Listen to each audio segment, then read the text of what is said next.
as thousands of Shia Muslims took to the streets in continued protests against a sectarian attack which killed 84 people in Quetta on Saturday.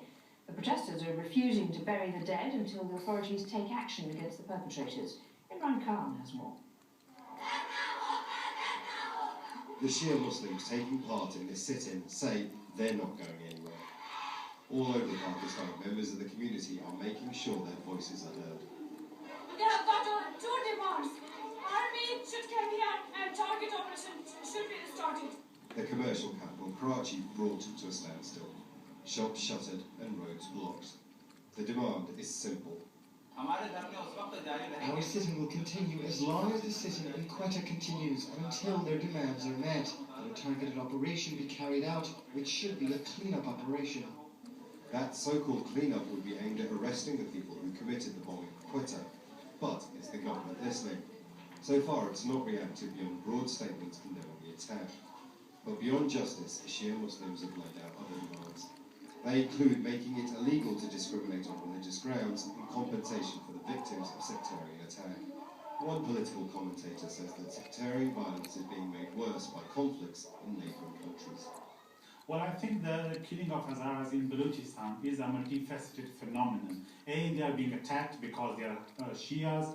B, they are being attacked to send a message across the border in Afghanistan for any potential Hazaras coming into Pakistan. Please don't come, it's not safe for you. And the third, the message is also sent out to regional heavyweights like Iran and Saudi Arabia. If there is a proxy war in Pakistan, it is going to be dealt with and dealt with sternly. But that proxy war is something that ethnic Hazaras deny here.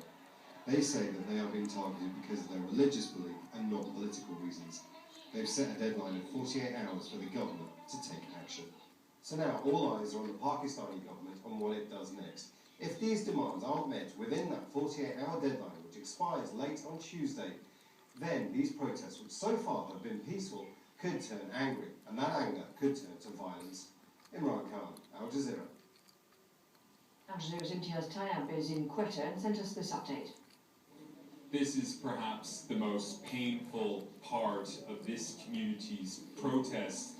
They are refusing to bury their loved ones who were killed in Saturday's bombing until the army is called in to go after the groups responsible. Now, leaders of the Shia Hazara community also have two other demands. They want to put an end to the killings of their community, and they've also insisted that laws be passed to make it a crime to discriminate against Shias in Pakistan.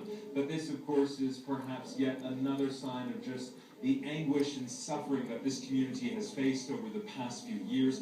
More than 80 people were killed in Saturday's attack, an attack which followed a similar attack just last month in which more than 90 people were killed. In all, since the start of this year, more than 200 Hazara Shias have been killed across Quetta, and of course these people here are demanding answers and action.